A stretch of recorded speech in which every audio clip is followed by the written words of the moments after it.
Ji that's it, we have started the recording. और हम आ रहे हैं अपने या अनएम्प्लॉयमेंट हमने करना है थोड़ा सा पहले। अच्छा भी और बच्चा कोई आ रहा है, वो एक्सपेंडिचर रिड्यूसिंग पॉलिसीज वगैरह थी उनको मैं करवा देता हूँ ताकि वो कंटिन्यूटी हमारी मिस ना हो। तो बैक टू प्रीवियस यूनिट। हमने कल ख़त्म किया था एट डीवैल्यूएशन और उसकी लिमिटेशंस। हम ये पॉलिसीज पढ़ रहे हैं करंट अकाउंट डेफिसिट या सरप्लस को कंट्रोल करने के लिए। प्रोटेक्शनिज्म भी कर लिया था, सप्लाई साइड पॉलिसीज हमने करनी थी, और फिर एक्सपेंडिचर रिड्यूसिंग पॉलिसीज। ठीक है। मैं एक बार ऊपर से आपको हेडिंग दिखाई दूं ताकि किसी को कंफ्यूजन ना हो कि हम क्या करें। Government policies to correct current account deficit, तो दो ब्रॉड बेस्ड पॉलिसीज हैं। एक्सपेंडिचर स्विचिंग पॉलिसीज जो हमने कल कर ली थी, प्रोटेक्शनिज्म डिवैल्यूएशन वगैरह, और फिर एक्सपेंडिचर रिड्यूसिंग जो आज करनी है।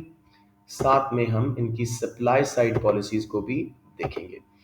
तो अब मैं वहीं से कंटिन्यू कर रहा हूँ जहां कल छोड़ा था।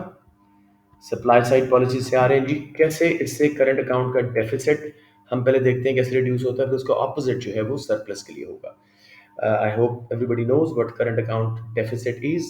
Means inflows from exports and transfers are less than outflows for imports and transfers.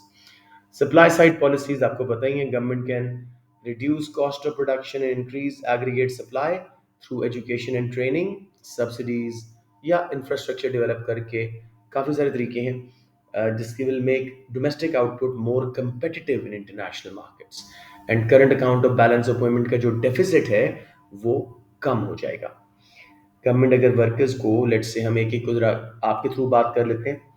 I start with let's say Abdul Wahab. Abdul Wahab बेटे, अगर गवर्नमेंट वर्कर्स को एजुकेशन एंड ट्रेनिंग देती है, उससे हमारी आउटपुट पे, कॉस्ट ऑफ प्रोडक्शन वगैरह पे क्या इफेक्ट होगा, और उसके रिजल्ट में करंट अकाउंट का डेफिसिट कैसे ठीक होगा, जरा बताइएगा अब्दुल वहाब।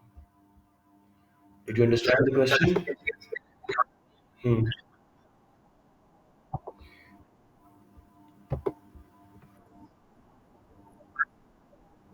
थोड़ा सा मैं वर्ड और सुनना चाह रहा हूँ। प्रोडक्शन राइज होना is not the main point here.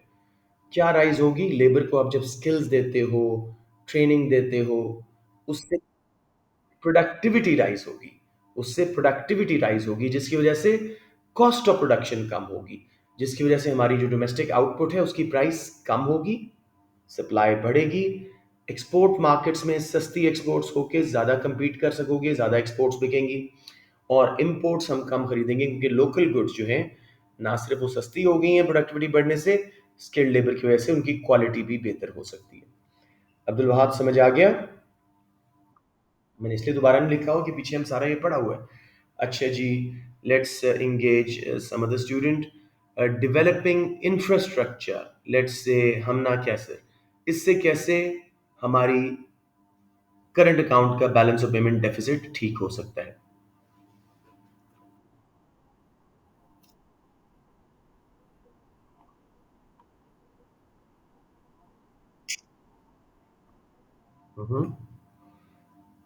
Again, हाँ।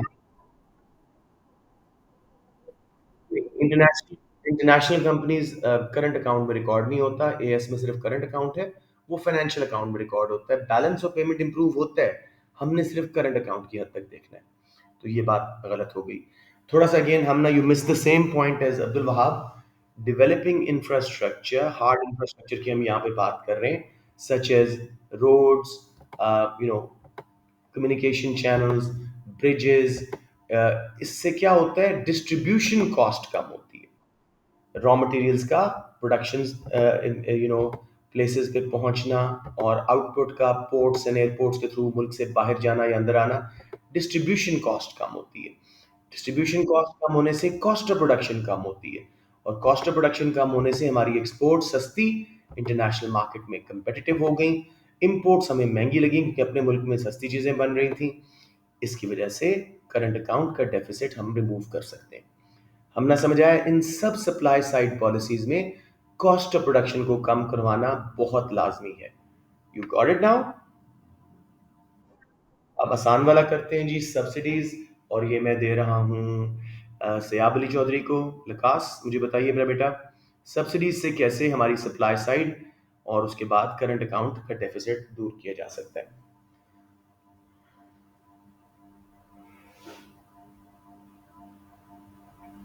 सयाब, are you there? I think उसने किया हुआ है, left the class. Let's see. जुर्वा, आप बता दो बेटे।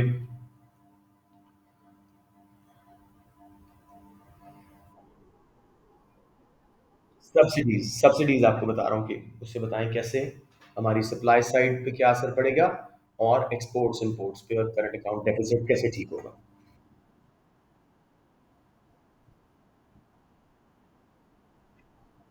परफेक्ट। हम्म।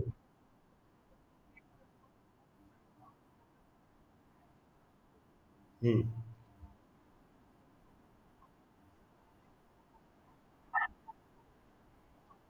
शाबाश, शाबाश, शाबाश, बहुत ही अच्छा बताया।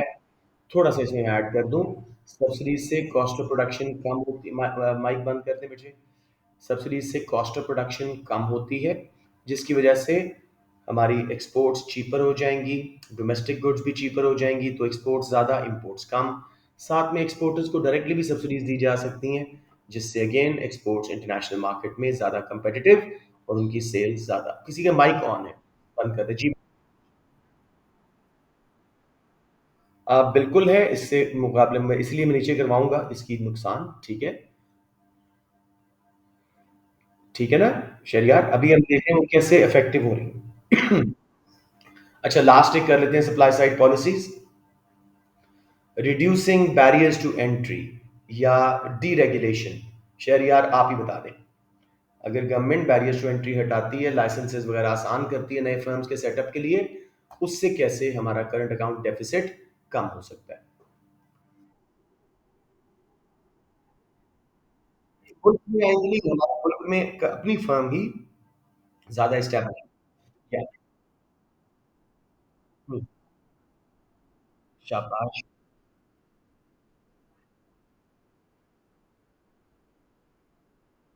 और इंपोर्ट्स का क्या होगा?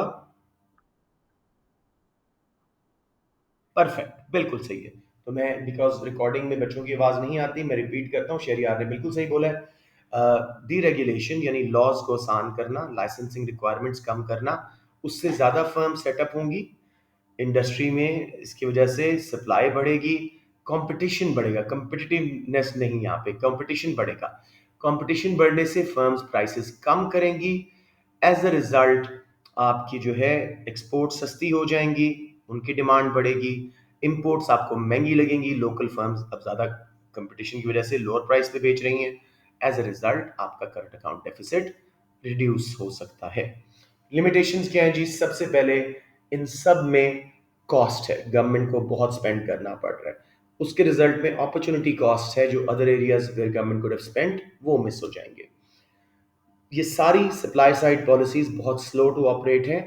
आज गवर्नमेंट सब्सिडीज दे तो नई फैक्ट्रीज के लगने में, उनके प्रोडक्शन करने में लॉन्ग रन आ जाएगा, तो काफ़ी देर बाद long run aggregate supply curve shift होगा। एक मसला ब्रेन ड्रेन का है। आपके पढ़े लिखे वर्कर्स, जब आप उनको ज़्यादा ट्रेनिंग करवा देते हैं तो हाई पे की तलाश में, ग्लोबलाइज दुनिया है, वो कहीं और जाके काम करना शुरू कर देते हैं। लाइक एवरी ईयर आई सी कि जो हमारे बच्चे स्ट्रेट ए स्टार्स वाले और इस तरह के बच्चे थे, उनको हेवी स्कॉलरशिप्स मिले, वो बाहर गए और फिर वो वापस ही नहीं आए, मतलब they started working there. Demand pull inflation, जब भी गवर्नमेंट स्पेंडिंग का या इन्वेस्टमेंट का कोई भी इंजेक्शन आता है, शॉर्ट रन में एग्रीगेट डिमांड बढ़ने से पहले महंगाई आती है, फिर लॉन्ग रन में सप्लाई बढ़ती है। अब इसमें हम बात कर लेते हैं जी, सब्सिडीज देंगे तो दूसरे कंट्रीज अपनी फर्म्स को भी सब्सिडाइज करेंगे, रिटालिएशन होगी, हमारी एक्सपोर्ट शायद ना बढ़ सकें। It will also depend on the quality of our products, कि क्या वाकई ही करंट अकाउंट डेफिसिट कम होगा कि नहीं। बच्चों समझ आ गया?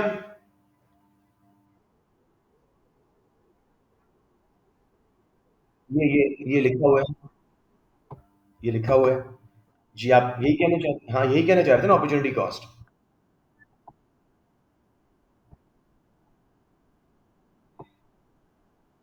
शाबाश, शाबाश, very good. Subsidies result in burden on other sectors, मसलन गवर्नमेंट अगर सब्सिडाइज करती है फर्म्स को, एक्सपोर्टर्स वगैरह को, उन्हें टैक्स रेट बढ़ाने पड़ेंगे, उन्हें बिजली के रेट बढ़ाने पड़ेंगे, जिसकी वजह से दूसरे सेक्टर्स डिस्टर्ब हो सकते हैं क्योंकि लिमिटेड फाइनेंसेस हैं। शाबाश, की हुई है, देखो नोट्स में लिखा हुआ है, अपॉर्चुनिटी कॉस्ट तो पहला ही पॉइंट है ना। ठीक है। अच्छा मेरा बेटा, अब मैं जो एक्सपेंडिचर रिड्यूसिंग पॉलिसीज हैं, क्योंकि for some reason may be had a brain freeze or something, मैंने ना ही A2 के नोट्स में डाली है और ना ही A1 के। तो ये मैं एक सेपरेट क्लास करके आप दोनों क्लासेस को पूरा एक डॉक्यूमेंट बना के भेज दूंगा एक्सपेंडिचर रिड्यूसिंग पॉलिसीज का। जुबानी समझाने का इस वक्त इतना फायदा नहीं होगा। समझ लो कि they are contractionary fiscal and contractionary monetary policies. तो इसको हम बाद में डिस्कस कर लेते हैं, वरना हमारा बहुत टाइम लग जाएगा। तो हम अब अनएम्प्लॉयमेंट का आखिरी चैप्टर, जिसमें इकोनॉमिक ग्रोथ भी है, मैंने दो चैप्टर्स इकट्ठे करके, ये दोनों नए एडिशन हैं आपके कोर्स में। सो बच्चों भी माइंडफुल, इन पे क्वेश्चन आने का बहुत चांस है। मैं नोट कर रहा हूँ कि जितने नए टॉपिक सीआई ऐड कर रही है उसके ऊपर बहुत क्वेश्चन पूछ रही है। मसलन एक क्वेश्चन पुराने वाले पार्ट ऑफ सिलेबस से आ जाता है और एक क्वेश्चन इन नए वालों में से आता है। So everybody just pay attention, unemployment and economic growth are new additions to our macro economic syllabus, along with chapter 1 जो शुरू में उसका वो जो हमने सर्कुलर फ्लो ऑफ इनकम वगैरह पढ़ा था, विथड्रॉल्स, इंजेक्शंस वगैरह। तो ये तीन टॉपिक नए एडेड है, इन पे काफी चांस है। ये लिखा हुआ ऊपर इकोनॉमिक इकोनॉमिक ग्रोथ, ये आखिरी यूनिट 6 और यूनिट 1 जो पहला उसका हिस्सा है ना, सर्कुलर फ्लो ऑफ इनकम और विथड्रॉल्स, इंजेक्शंस वगैरह, वो चीज, ये इन पे जरा अच्छा फोकस रखिएगा। ठीक है। तो लेट्स स्टार्ट विद अनएम्प्लॉयमेंट जी। What is unemployment? When people are willing and able to work but can not find a job. Unemployment मतलब ये है कि लोग काम करना भी चाहते हैं, डिसेबल्ड नहीं है और कर भी सकते हैं। ठीक है। सो जॉब फिर ना मिले तो उसको हम अनएम्प्लॉयड बोलेंगे। हाउस वाइफ्स अनएम्प्लॉयड नहीं है, वो करना नहीं चाहती। इस तरह जो नेचुरली किसी हैंडीकैप का शिकार हैं, वो अनएम्प्लॉयड नहीं है, they are unable to work. तो ये डेफिनेशन याद रखिएगा, when people are willing and able to work but can not find a job. Unemployment rate, अब मैं यहाँ पे किसी बच्चे से रिक्वेस्ट करूंगा, लेट्स से जुर्वा या फासिया, any kid, just note it down कि आप लोगों ने मुझे when we doing past papers and MCQs for your P1 after your P2 इंशाल्लाह, उस वक्त मैं अनएम्प्लॉयमेंट की एमसीक्यूज आपको A2 वाले करवाऊंगा, क्योंकि हमारे पास अनएम्प्लॉयमेंट का एएस में और इकोनॉमिक ग्रोथ का कोई एमसीक्यू नहीं है। तो मेक श्योर कि आप मुझे रिमाइंड करवाइएगा कि जी एक दिन मुझे वो टॉपिकल करवाने हैं आप लोगों को, अनएम्प्लॉयमेंट के, इकोनॉमिक ग्रोथ के और जो सर्कुलर फ्लो ऑफ इनकम के एमसीक्यूज, जो नए टॉपिक, सिर्फ ये लिख लो, new topics added MCQs practice. ठीक हो गया? राइट जी। अनएम्प्लॉयमेंट रेट क्या है? हम मेजर करना चाह रहे हैं proportion of unemployed compare to total labour force. तो फॉर्मूला होगा number unemployed divided by labour force into 100, सिर्फ परसेंटेज है। लेट्स से इकोनॉमी में 100 लोग हैं टोटल लेबर फोर्स में, तो उसमें से 3 अनएम्प्लॉयड हैं, तो 3/100 इंटू 100, 3% अनएम्प्लॉयमेंट। Clear everyone? उसके बाद लेबर फोर्स खुद क्या है जी? It includes both employed and unemployed. जिनको जॉब मिल गई वो भी लेबर फोर्स हैं, लेकिन जो ढूंढ रहे हैं उनको मिल नहीं रही, अनएम्प्लॉयड है। फोर्स का हिस्सा तो वो है ना, चाहे जॉब मिली है या नहीं मिली। तो लेबर फोर्स में both employed and unemployed exist करेंगे। अब जी एम्प्लॉयमेंट रेट या लेबर फोर्स पार्टिसिपेशन रेट क्या होता है? Labour force divided by population of working age into 100। हम मालूम करना चाह रहे हैं कि लेबर फोर्स का कितना परसेंटेज, कितना प्रोपोर्शन वर्कर्स एक्चुअली काम ढूंढ रहे हैं या कर रहे हैं। तो लेबर फोर्स ऊपर लिखेंगे, जिसमें एम्प्लॉयड प्लस अनएम्प्लॉयड को जमा कर देंगे, divided by population of working age, 17 साल से लेके 60 साल, डिफरेंट कंट्रीज में different population of working ages हैं, उसके बंदे जितने नंबर है नीचे लिख के इनटू 100 करेंगे। अब आपको एग्जाम में सेक्शन ए में इस तरह का क्वेश्चन आ सकता है कि वो क्या है, calculate the labour force participation rate. तो एम्प्लॉयड अलग लिखे हुए हैं, अनएम्प्लॉयड अलग लिखे हों, और कहीं इंफॉर्मेशन दी हुई हो वर्किंग एज पॉपुलेशन की, तो उस हिसाब से फॉर्मूला बनाइएगा। अनएम्प्लॉयड और एम्प्लॉयड को जमा कीजिएगा, पॉपुलेशन ऑफ वर्किंग एज से डिवाइड करके इनटू 100 कीजिएगा। किसी बच्चे को यहाँ कोई प्रॉब्लम आ रही हो? क्यों नहीं आंसता बेटे, क्यों नहीं आंसता? Right, so let's move on जी। टाइप्स या causes of unemployment, this is probably the most important topic of this chapter. Unemployment क्यों होती है, उसके कॉजेज या टाइप्स एक ही बात है। इसके अंदर हमने 4 पढ़ने हैं जी। पहली वाली है फ्रिक्शनल अनएम्प्लॉयमेंट। इसके अंदर फर्दर 3 हिस्से हैं। पहला हिस्सा है a part, search voluntary unemployment. ये कब होती है? When people leave a job and take their time looking for a better job. किसी बंदे को जॉब से निकाला गया, रिडंडेंट किया गया, तो वो बेहतर जॉब की तलाश में जितना अरसा वेट करेगा, या एक जॉब जानबूझ के छोड़ी है, दूसरी जॉब लेने से पहले कुछ रिसर्च कर रहा है, is not taking the first available job, अपने करियर को अप करना चाहता है, इसको हम बोलते हैं सर्च, ढूंढने वाली, वॉलंटरी, मर्जी से अनएम्प्लॉयमेंट। किसी को इसमें कंफ्यूजन? B, seasonal unemployment. बहुत आसान है। जब लोगों को रिडंडेंट किया जाता है during off seasons, as there is a temporary switch in consumer expenditure. कई इंडस्ट्रीज ऐसी हैं जो कंज्यूमर्स के एक्सपेंडिचर पे डिपेंड करती हैं, जैसे ये बीचेस वगैरह, टूरिज्म वगैरह। सर्टन सीजन्स में इनकी डिमांड होती है, ऑफ सीजन में टूर गाइड्स, वो जो बोटमैन वगैरह होते हैं, फिशरमैन, उनकी डिमांड कम हो जाती है। तो seasonal unemployment is when people are made redundant, laid off during off season, क्योंकि अब डिमांड नहीं है उस सर्विस की या गुड की, तो वर्कर्स की डिमांड भी नहीं रहेगी। फॉर एग्जांपल, पाकिस्तान में sugar cane industry seasonally workers को हायर करती है। अक्टूबर में क्रशिंग स्टार्ट करते हैं, हायर कर लेते हैं, और मार्च में उन डेली वेजेस वर्कर्स को निकाल देते हैं बिकॉज अब क्रशिंग खत्म हो गई। पहले दोनों समझ आ गए फ्रिक्शनल के, सर्च, वॉलंटरी, एक जॉब छोड़ी और दूसरी की तलाश में कुछ टाइम लगा रहे हैं, दूसरा सीजन ऑफ हुआ तो अनएम्प्लॉयड हो गए। तीसरा जी, कैजुअल अनएम्प्लॉयमेंट। ये क्या है? कुछ जॉब्स की नेचर इस तरह की है, जिस तरह मेरी जॉब है, that workers keep getting unemployed between jobs, contract jobs, actors, authors, मेरे जैसे सप्लाई टीचर्स एक्सेट्रा। अब इसको जरा समझो कैसे है। एक एक्टर ने एक मूवी की, शाहरुख खान ने, अगली मूवी से पहले पहले वो अनएम्प्लॉयड कंसिडर होगा। मेरे हर स्कूल के साथ 11 महीने का कॉन्ट्रैक्ट होता है। अगस्त के महीने में मैं अनएम्प्लॉयड होता हूँ, और फिर दोबारा सितंबर में कॉन्ट्रैक्ट रिन्यू हो जाता है और मैं दोबारा एम्प्लॉयड हो जाता हूँ। तो जॉब की नेचर ही ऐसी है।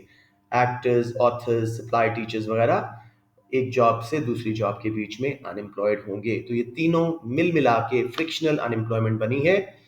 इसमें गवर्नमेंट वरी नहीं करती। किसी बच्चे को यहाँ प्रॉब्लम जी? ओके, थोड़ा सा जरा आउट ऑफ बॉक्स सोचते हैं। How can government reduce frictional unemployment? तीनों पे गौर करो और मुझे बताइए गवर्नमेंट क्या पॉलिसीज कर सकती है कि फ्रिक्शनली अनएम्प्लॉयड कम हो जाए।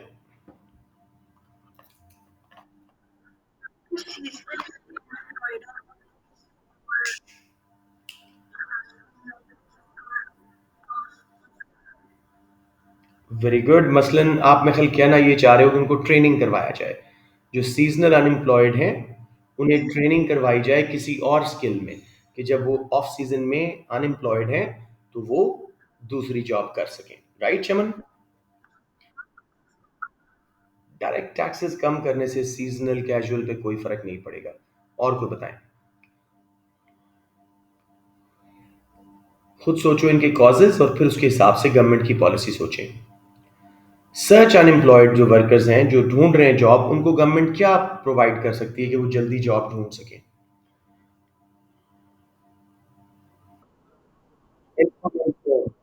इंफॉर्मेशन। गवर्नमेंट अपने ह्यूमन रिसोर्स डेवलपमेंट सेंटर्स के थ्रू जॉब लिस्टिंग्स लगा सकती है, वेबसाइट्स पे अपडेट कर सकते हैं, प्राइवेट सेक्टर रिक्रूटमेंट एजेंसीज इसमें हेल्प कर सकती हैं, तो उससे वर्कर्स को जल्दी पता लग जाएगा, उनकी स्किल्स के साथ मैच करती हुई जॉब्स को वो जल्दी ढूंढ सकेंगे। समझ आ गया? तो ये इसके तरीके हैं जी, ट्रेनिंग करवाना, इंफॉर्मेशन प्रोवाइड करना, इसके थ्रू फ्रिक्शनल अनएम्प्लॉयमेंट को कम किया जा सकता है। आपके ख्याल में ये वरीसम है, गवर्नमेंट के लिए परेशान कुन है फ्रिक्शनल अनएम्प्लॉयमेंट, या it's okay? It's okay, it's natural. कुछ लोगों की जॉब, जैसे मेरी जॉब है, I am very happy with my job, I am working at 5 places, getting reasonably good salary, तो मुझे क्यों परवाह हो कि एक महीने में अनएम्प्लॉयड हूँ, मुझे छुट्टी मिल जाती है। तो इसमें जॉब की नेचर ऐसी है। सीजन्स हर जगह चेंज होते हैं, लोग वर्कर्स एक जॉब छोड़ के दूसरी की तलाश में वेट करते हैं, तो इसमें इतनी कोई परेशानी वाली बात नहीं है। अब थोड़ा सा मैं आपका कॉन्सेप्ट और ब्रॉड करना चाह रहा हूँ। मुझे बताएं, फ्रिक्शनल में जो सर्च वॉलंटरी अनएम्प्लॉयमेंट है, ये डेवलपिंग कंट्रीज में ज्यादा फिनोमिनन होगा या डेवलप कंट्रीज में? कहाँ पे ये ऑप्शन है कि एक जॉब छोड़ दो, बेहतर जॉब? किधर किधर? शाबाश। Developed country. डेवलप्ड कंट्रीज, 80 साल की उम्र में एक खातून ने मेडिकल की डिग्री की और वो डॉक्टर बन गई। हमारे यहाँ पे ना तो हमारे अंदर इतनी वो रिगर है और ना ही इतना, मतलब एक जॉब मिल जाए तो हम उस पर काबू रहते हैं बिकॉज रिसेशनरी हालात होते हैं। Very good. सीजनल, ये कहाँ का फिनोमिनन है? Do think there is a particular phenomenon involve with it? Developed या डेवलपिंग किस में ज्यादा होगी ये दोनों में है। ये दोनों में है। हर जगह सीजन चेंज होते हैं, डेवलपिंग कंट्रीज में भी सीजनल इंडस्ट्रीज हैं और डेवलप में भी, तो ये दोनों का फिनोमिना है। कैजुअल, दोनों का फिनोमिना है, लेकिन ज्यादातर आपकी जो ये होती है ना डेवलप कंट्रीज, उसमें ये ज्यादा होती है। बिकॉज उसकी वजह सिर्फ ये है कि डेवलप कंट्रीज में लोगों को ज्यादा शौक होता है करियर स्विच करने का लेट एज पे भी एवरीथिंग, तो वो ज्यादा डेवलप कंट्रीज का फिनोमिना है। So good work guys, very very good. I want rest to speak as well. Structural unemployment, ये जरा सीरियस वाली अनएम्प्लॉयमेंट है, इसको समझिए और इसकी डेफिनेशन में थोड़ा सा कुछ ऐड करते हैं। सीआई मार्क्स स्कीम के मुताबिक मैंने यहाँ पे बुक्स वाली, टेक्स्ट बुक्स वाली डेफिनेशन लिखी थी, when demand for a whole industries products falls, ये ठीक है। लेकिन आप उसमें चेंज करें, when structure of an economy changes and certain industries demand falls. When structure of an economy changes and demand for certain industries products fall. ठीक हो गया? अब इसके अंदर चार किस्म की हैं, सारी स्ट्रक्चरल का हिस्सा है। Number one, technological unemployment. Technology advance हुई, ज्यादा लेटेस्ट टेक्नोलॉजी पे हम स्विच हुए, वर्कर्स की स्किल्स आउटडेटेड हो गई। मसलन जब वर्ड प्रोसेसर्स आए थे तो टाइपिस्ट अनएम्प्लॉयड हो गए थे। कंप्यूटर्स आए तो कई लोगों की जॉब गई, एटीएम्स आए तो बैंकर्स कई की जॉब्स गई। तो ये टेक्नोलॉजी एडवांस होने के साथ रोबोटिक्स वगैरह आर्टिफिशियल इंटेलिजेंस की वजह से वर्कर्स की स्किल्स आउटडेटेड होती हैं, उनको निकाल दिया जाता है। क्लियर हो गया? लेकिन यहाँ पे मेरा एक क्वेश्चन है कि क्या टेक्नोलॉजिकल अनएम्प्लॉयमेंट बुरी चीज है? क्या हमें टेक्नोलॉजी एडवांस नहीं करनी चाहिए? ये करनी चाहिए बिल्कुल। तो इसमें फिर क्या मसला है, कैसे इसको अपने बेनिफिट लिए के लिए किया जा सकता है? ये चीज मुजफ्फर, वर्कर्स को नई स्किल्स पे, नई टेक्नोलॉजी पे ट्रेन कर दो। सो टेक्नोलॉजिकल अनएम्प्लॉयमेंट जितनी अनएम्प्लॉयमेंट कॉज करती है अनस्किल्ड वर्कर्स में, उतनी ज्यादा एम्प्लॉयमेंट अपॉर्चुनिटीज भी क्रिएट करती है विद वेरी हाई पे।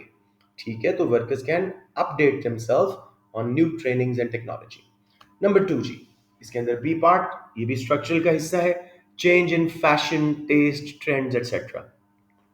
मसलन हैंडीक्राफ्ट्स, हाथ के बने हुए कारपेट्स, छोटे छोटे ऑर्नामेंट्स वगैरह, सर्टेन कंट्रीज में वो लेस पॉपुलर होते जा रहे हैं ओवर टाइम, तो वहां पे अनएम्प्लॉयमेंट हुई, सच इंडस्ट्रीज में वर्कर्स की डिमांड कम हो गई। इसमें हम वर्कर्स को ट्रेनिंग दे सकते हैं दूसरी इंडस्ट्रीज पे जाने की, तो इससे वो जो है वो सर्वाइव कर जाएंगे। इंटरनेशनल अनएम्प्लॉयमेंट, ये क्या है जी?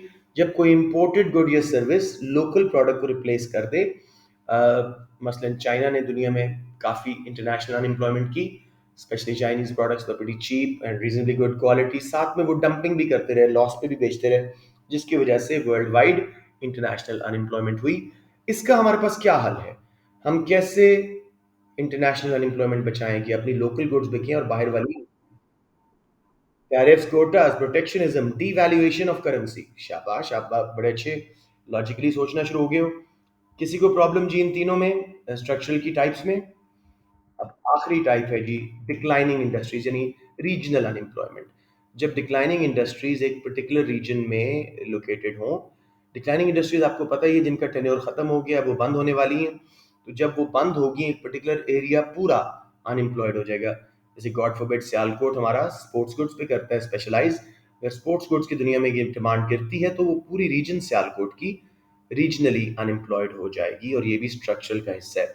इसमें हम क्या कर सकते हैं? डिक्लाइनिंग इंडस्ट्रीज के बारे में आप पहले कुछ पढ़ के आए हो, व्हाट कैन वी डू?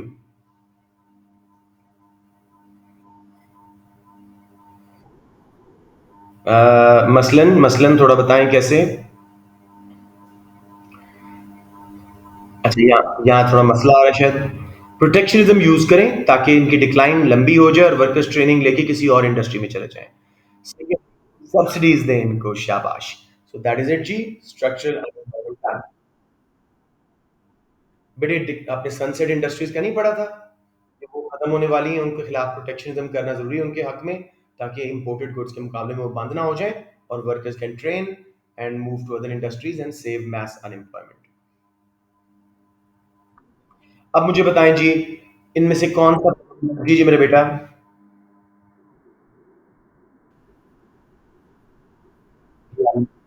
ये हम नाम पढ़ के आए हैं। ओके वेट, आपने ये क्वेश्चन, मैं समझ गया आपका क्वेश्चन। हमना का क्वेश्चन है कि हम क्यों डिक्लाइनिंग इंडस्ट्रीज को प्रोटेक्ट कर रहे हैं जबकि वो तो बंद ही होनी है। बेटे उनके साथ बहुत ज्यादा, हम्म, आई नो, लेकिन हम उनको थोड़े अरसे के लिए जरा टाइम दे रहे हैं कि ताकि वर्कर्स मैस अनएम्प्लॉयमेंट ना हो और किसी और स्किल के लिए मूव कर जाए। आई नो इकोनॉमिक ग्राउंड्स पे ये बात सही लगती नहीं है, लेकिन चलती है ये, समझ आ गया। यस, अब लेट्स मूव ऑन। मुझे बताएं टेक्नोलॉजिकल अनएम्प्लॉयमेंट किन कंट्रीज में ज्यादा होगी, डेवलप में या डेवलपिंग में? दोबारा सोचें। डेवलप का फिनोमेना है, वहां टेक्नोलॉजी ज्यादा तेजी से एडवांस कर रही है।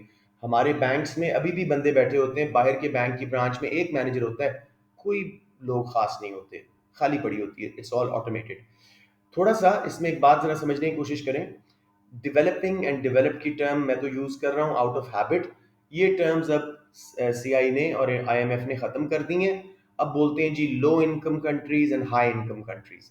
उसमें और भी कैटेगराइजेशन है जो आप A2 में पढ़ोगे, लेकिन आपने फिलहाल इसको लो इनकम कंट्रीज और हाई इनकम कंट्रीज लिखने की कोशिश करनी है। I That's what they said, but I think it's more derogatory now. ठीक है, okay, so let's move on. Change in fashion taste trends का आप कुछ नहीं कर सकते, इट इज नेचुरल। और इंटरनेशनल अनएम्प्लॉयमेंट में आप प्रोटेक्शनिज्म वगैरह, सॉरी, ये भी दोनों कंट्रीज का फिनोमेना है, डेवलपमेंट डेवलपिंग का। इंटरनेशनल अनएम्प्लॉयमेंट ज्यादा डेवलप्ड कंट्रीज में हुई because of dumping by China and strong trade by India, Russia, countries like that. अच्छा जी, अब हम चलते हैं तीसरी टाइप ऑफ अनएम्प्लॉयमेंट पे। हमने फ्रिक्शनल पढ़ ली, फिर उसके बाद हमने स्ट्रक्चरल पढ़ ली। अब आ गया जी क्लासिकल रियल वेज अनएम्प्लॉयमेंट। ये क्या होती है? Due to trade union influence और imposition of a minimum wage law by the government, firms will make some workers redundant as their cost has risen. मैं ग्राफ आपको समझाता हूं, पहले जरा इसकी एक्सप्लेनेशन पढ़ लेते हैं। As seen in the figure above, if minimum wage law, ये मिनिमम प्राइस की तरह मिनिमम वेज लगी हुई है। लेबल्स हैं जी W यानी वेजेस, और एक्स एक्सिस पे L यानी लेबर आवर्स या number of workers. As seen in the above figure, if minimum wage law or trade unions enforce a higher wage than the market wage, L to L to L1 workers will lose their job, and from L1 to L2 will be the level of unemployment. किसी को इस graph में problem आ रही हो तो मुझे बताएं, मैं दोबारा ड्रॉ कर दूं या इसी को एक्सप्लेन कर दूं? दोबारा ड्रॉ कर दूं? Okay sure, let's just do it very quickly. ये आ गया जी हमारा एक एम्प्टी डॉक्यूमेंट, और इस पे हम इसके थोड़ा सा, क्योंकि ये A2 का था और बच्चे इतना कुछ पढ़ के आए होते थे पहले लेबर मार्केट वगैरह कि उनको ये प्रॉब्लम नहीं होती थी, लेकिन अभी भी शायद A2 वाले बच्चे नहीं कहा है। पहल एनवाइज wage labour, simple demand and supply लगाएं। ये लेबर की डिमांड और सप्लाई है, ये इक्विलिब्रियम था, ये वेज रेट था लेट्स से $8, और ये नंबर ऑफ वर्कर्स काम कर रहे थे L। अब मिनिमम वेज लगे गवर्नमेंट की तरफ से या trade unions higher wage negotiate कर लें, वेज यूनियन, ट्रेड यूनियन और groups of workers negotiate higher wages. अब इस वेज रेट पे जब हम गए तो पहले डिमांड कर्व आया ए पॉइंट पे, ये मिनिमम प्राइस वाला ग्राफ है। L1 वर्कर्स अब सिर्फ डिमांड हो रहे हैं, जबकि सप्लाई कितने कर रहे हैं अपने आप को इस वेज पे, वेज ज्यादा है तो वर्कर्स ज्यादा सप्लाई कर रहे हैं L2 के ऊपर। तो between demand and supply gap is L1 to L2, surplus worker हैं मार्केट में, ये है unemployment.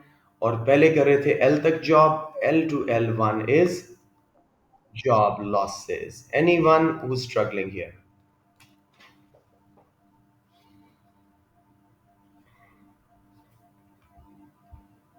All right, let's get back to our notes.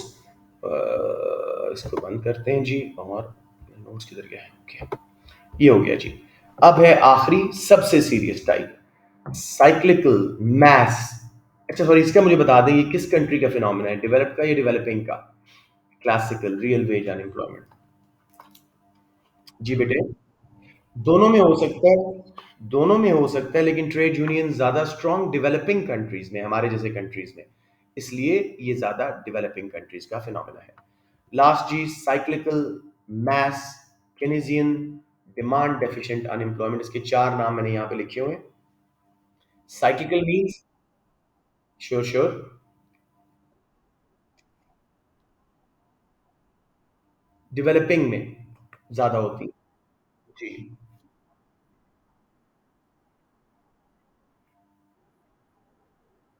जी बेटे। हम्म।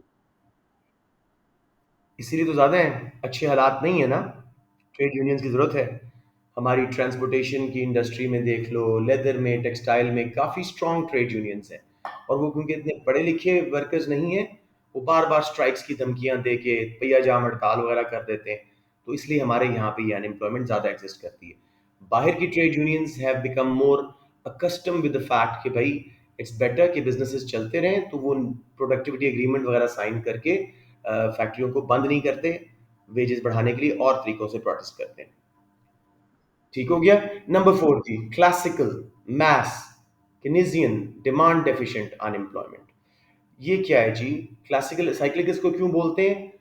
बिजनेस साइकिल की वजह से ग्रोथ, सॉरी, रिसेशन और स्लंप के पीरियड में एग्रीगेट डिमांड गिरती है, वर्कर्स की डिमांड डिराइव्ड है, depends on demand for goods and services, उनको भी निकाल दिया जाता है। इसको मैस क्यों कहते हैं? पूरे मुल्क में ये मैसिव लेवल पे फैलती है। केनेजियन क्यों कहते हैं? जॉन मेनार्ड केन्स नाम के इकोनॉमिस्ट थे जिन्होंने इनको पहली दफा डिफाइन किया था। डिमांड डेफिशिएंट क्यों बोलते हैं? गुड्स एंड सर्विसेज की डिमांड गिरती है तो लेबर की डिमांड गिर जाती है। So simply labour demand is derived demand, that is labour is demanded for the products they make. जैसे अभी आप लोग मेरी क्लास में आ रहे हो, after the CIs, even if I send the link, nobody will join because demand for labor is just for the services or goods they produce. तो during a recession, slump, demand for final product गिरती है, जिसकी वजह से workers की demand गिर जाती है। सिंपली एग्रीगेट डिमांड कर्व को लेफ्ट पे शिफ्ट करवाएं। आप बेशक ये वो जो गैप मैंने करवाया है वो ना करें, लोअर लेवल पे अनएम्प्लॉयमेंट हो जाएगी खुद ही। So as seen in the above figure, fall in AD makes firms cut number of workers hired. If workers resist job wage cuts through trade unions, level of unemployment will be from L to L1. ये बेशक आप ना करें, even if they don't resist wage cuts, there'll be unemployment from L to L2 workers. समझ आ गया मेरे बेटा? सिर्फ डिमांड, एग्री डिमांड को लेफ्ट पे शिफ्ट करवाना है, दैट्स ऑल। हम्म। जी। हम्म। जी बेटे। नो दिस डिफरेंस, अनएम्प्लॉयमेंट की डेफिनेशन क्या थी? when people are willing and able to work but cannot find a job। अब वेज एम पे या वेज यूनियन पे सप्लाई कितनी है? L2, और डिमांड कितनी है? L1। तो willing and able to work L2 है, जॉब मिल रही है सिर्फ L1 को, तो L1 से L2 अनएम्प्लॉयमेंट है। जॉब लॉस कितनी है? जो पहला इक्विलिब्रियम जितने भी जॉब्स थी लोगों के पास L, और अब L1, तो L2 L1 जॉब लॉसेस है। ऑलराइट ज़ुरवा, क्लियर? सबको समझ आ गया बच्चों? Okay, let's hurry up a little. आसान सा कॉन्सेप्ट है, consequences of unemployment। consequences can be negative and positive। मैं नेगेटिव से स्टार्ट कर रहा हूँ, I usually involve the class in it, लेकिन मैं चाह रहा हूँ कि जल्दी से खत्म करें इसको और कल से पास पेपर्स पे जाएं। प्रॉब्लम्स क्या है जी? इंडिविजुअल लेवल पे शॉर्ट रन में क्या प्रॉब्लम है? इंडिविजुअल वर्कर्स इनकम फॉल करती है, उनके लिविंग स्टैंडर्ड गिरते हैं।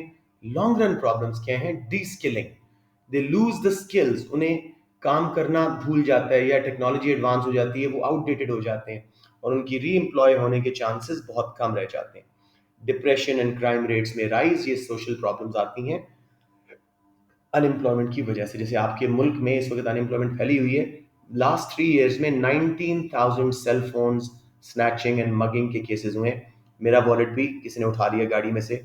तो कहने का मतलब क्या है? ये क्या हो रहा है? Consequence of unemployment. Short run में क्या होगा? इनकम्स गिरेंगी, लिविंग स्टैंडर्ड गिरेंगे, कम चीजें अफोर्ड कर सकेंगे। लॉन्ग रन में डी स्किल होना शुरू हो जाएंगे, अपनी स्किल्स लूज कर जाएंगे, भूल जाएंगे अपना काम। जॉब हैबिट्स नहीं रहेंगी अच्छी, फिर उसके बाद डिप्रेशन टेक ओवर करेगा और फिर क्राइम रेट्स बढ़ेंगे मुल्क में। सबको समझ आ गया इंडिविजुअल प्रॉब्लम्स? बेनिफिट्स जी, लेजर टाइम है, फ्री टाइम है वर्कर्स के पास, उसको वो यूज कर सकते हैं। Is a possibility to retrain and improve their re employability. जो फारिग टाइम है उसमें नई डिग्री कर लो, कोई कंप्यूटर सीख लो, कोई और काम सीख लो, ताकि आपको बेहतर जॉब जल्दी मिल जाए। फर्म्स की हद तक प्रॉब्लम्स क्या हैं जी? क्योंकि अनएम्प्लॉयमेंट है, इनकम गिरी हुई है, कंजम्पशन कम, स्पेंडिंग गिरेगी, एग्रीगेट डिमांड गिरेगी, उनकी सेल्स कम होंगी, प्रॉफिट्स कम होंगे। लेकिन उनको बेनिफिट भी मिलते हैं।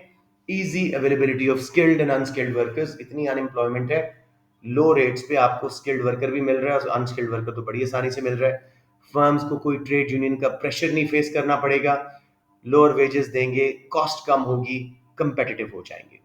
सबको समझ आ गया ये पॉइंट? अब हम आते हैं, यस गुड, इकोनॉमी पे। पूरे मुल्क को क्या प्रॉब्लम्स होती हैं?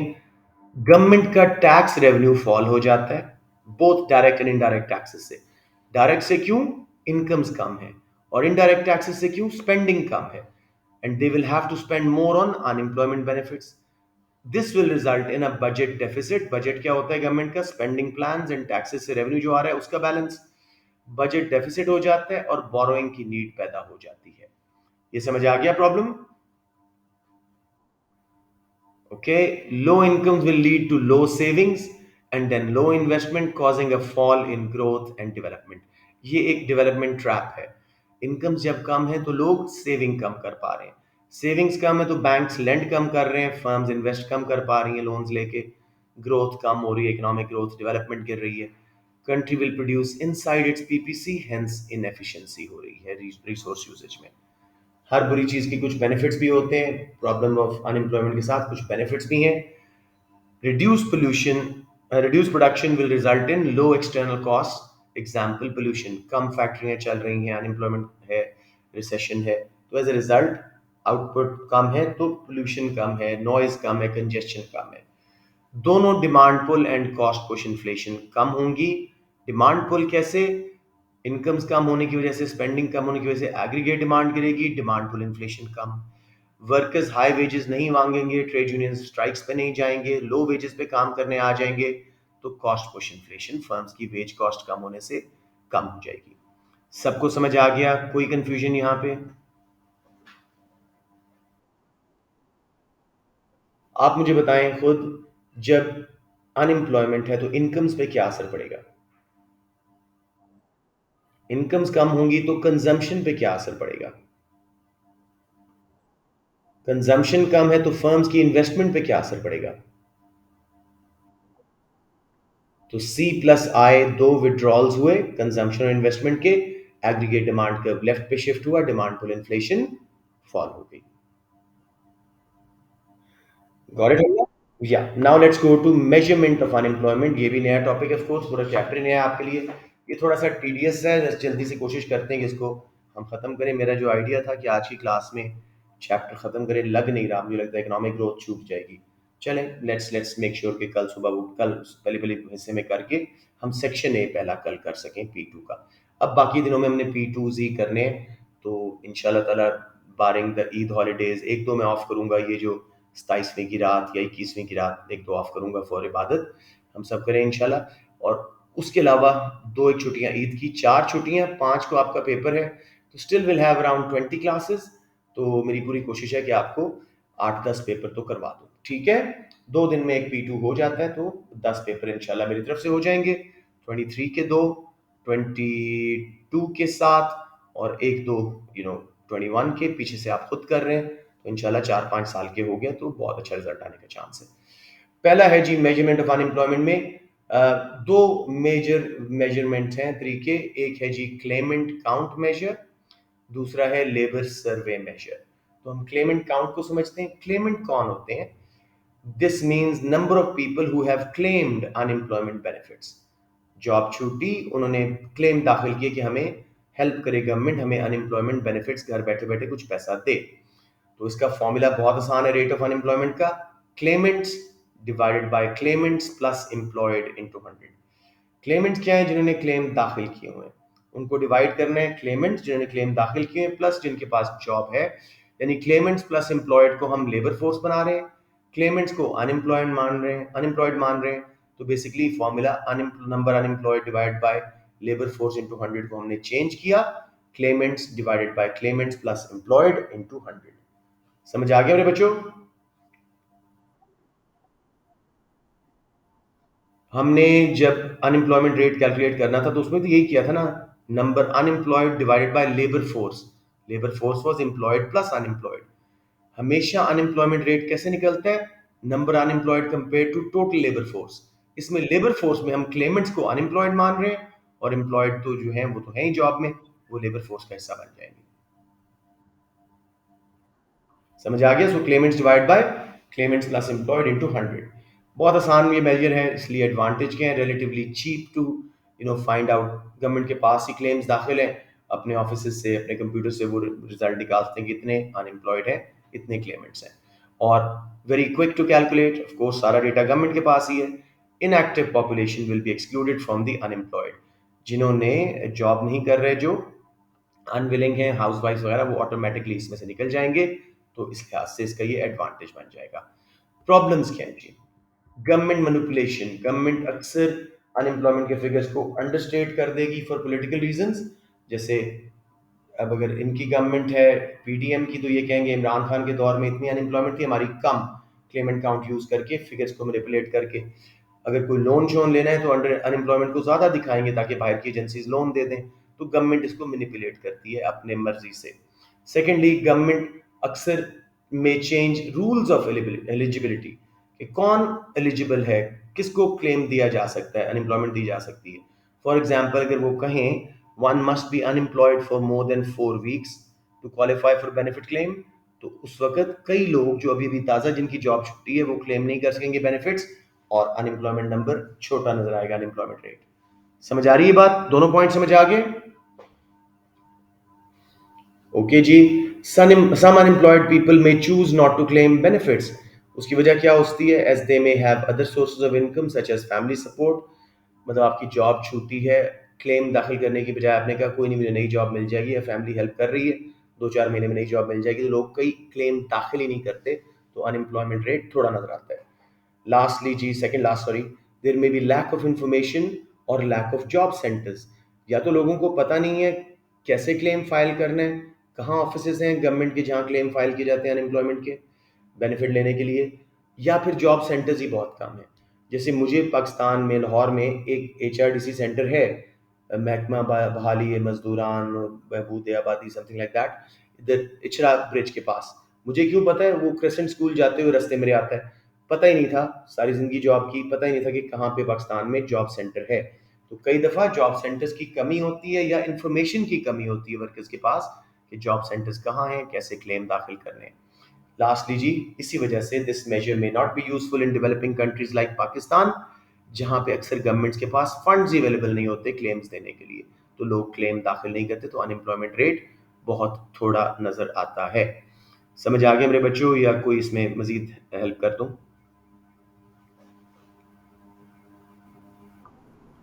ओके जी, labour survey measures are a bit tedious, लंबे से हैं।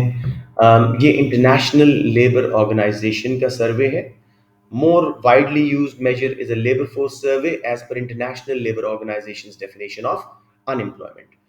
डेटा कलेक्शन अथॉरिटीज क्या करती हैं? सर्वेस करती हैं डिफरेंट प्लेसेस डिफरेंट टाइम्स। आजकल भी आपकी ये मरदमशुमारी के सर्वे हो रहे हैं, तो वो इसी का हिस्सा है।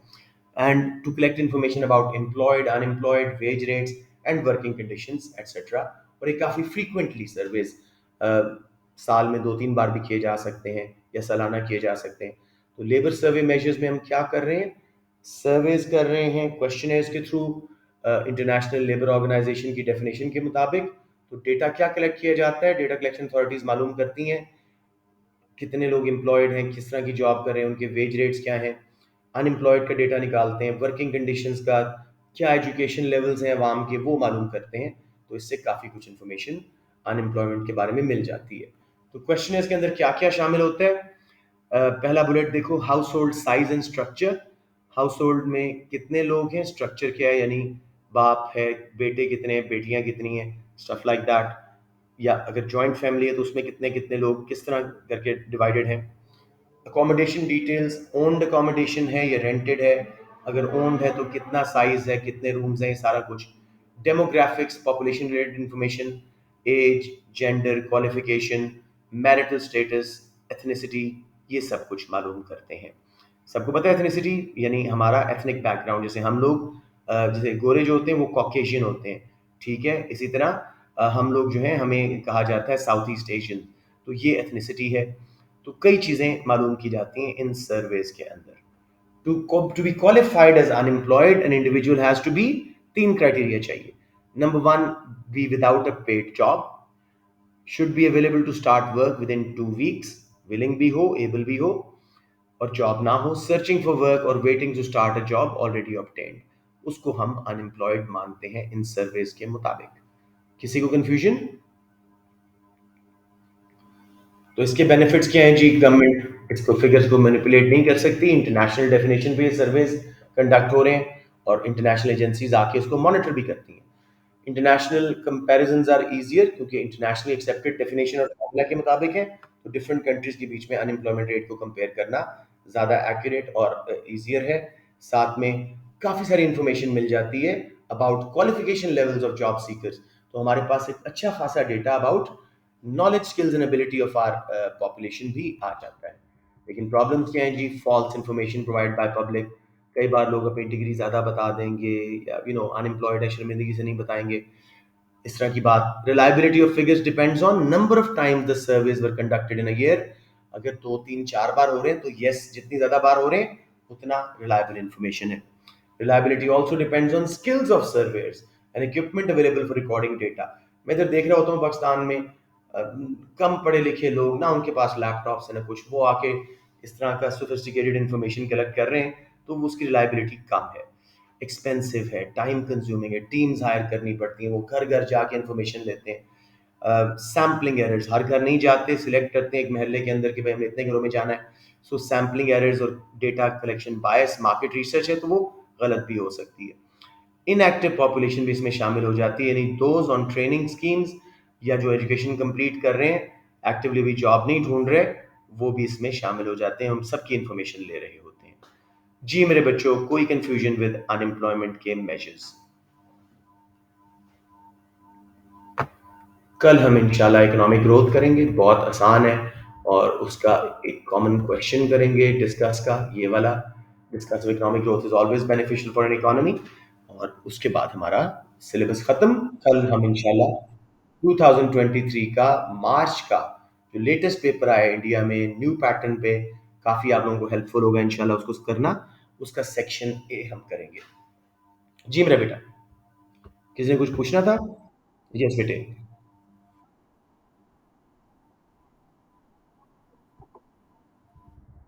जी मेरा बेटा, देखो मैंने भी क्या बताया था आपको कि एक जॉब सेंटर है लाहौर में, इचरा में। मुझे क्यों पता लगा कि मैं उस साइड से ट्रैवल करता हूँ? मेजॉरिटी ऑफ वर्कर्स से आप पूछ लें, अपने किसी टीचर से पूछ लें, सर हमारा एचआरडीसी सेंटर किधर है लाहौर में, मेजॉरिटी को नहीं पता होगा।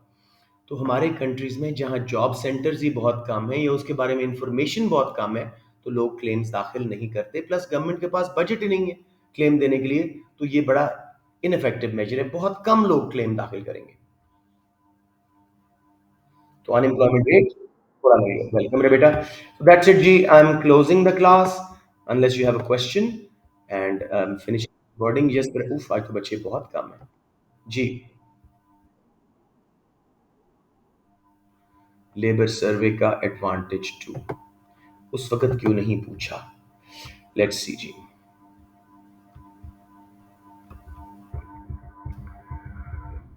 जी, इंटरनेशनल कंपैरिजंस आर इजियर बेटे, ये इंटरनेशनल फॉर्मूला के मुताबिक ये सर्वे कंडक्ट किए जाते हैं, तो अनएम्प्लॉयमेंट रेट को कंपेयर करना आसान भी है, और क्योंकि इंटरनेशनली एक्सेप्टेड डेफिनेशन के मुताबिक है तो एक्यूरेट भी है, ये बात हो रही थी। गवर्नमेंट मैनिपुलेट इसको नहीं कर पाती, ठीक है ना? दैट्स इट जी, have a good day, I will see you all tomorrow इंशाल्लाह। Encourage your friends to take the class, बहुत कम बच्चे ले रहे हैं, सो दैट्स इट जी।